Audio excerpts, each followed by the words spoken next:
only way you're going to have the kind of character that is going to be able to give you structural integrity and sustain you when the storm comes is if you have a firm foundation and you know who your father is. I'm talking about the God of Abraham, Isaac, and Jacob and them boys. I'm talking about Ruth and Esther and Rahab, that you've come to know what his character is and what his voice sounds like and what he would say and what he would not say. And the reason why you need to know that is because you have an enemy. Listen to me. The enemy does not come to you with a red jumpsuit and a pitchfork on and say, hey, it's me. The scriptures say he disguises himself like an angel of light, which means he is doing his best to play you for the fool.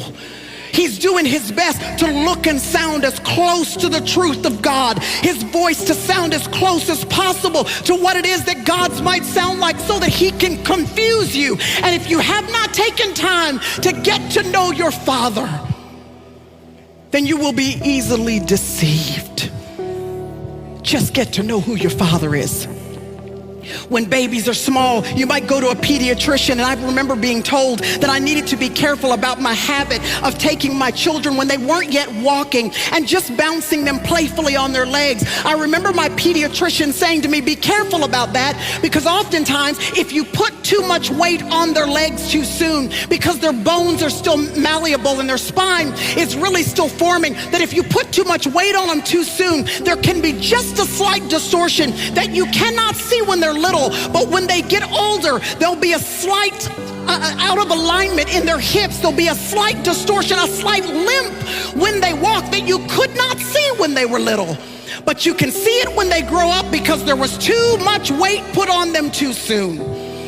And y'all, we have a generation of Christians that are growing up too fast. Too much weight too soon. They're on their social media feeds teaching Bible study and they don't even know who their father is. And you can't see the distortion in childhood. But when they grow up, there's a limp in their integrity. There's a limp in their character. There's a skew in their thinking and their perspective and in their vision of what it is that the Bible is actually saying. And the reason why is because they aborted the process of just being a baby and getting to know who their father is.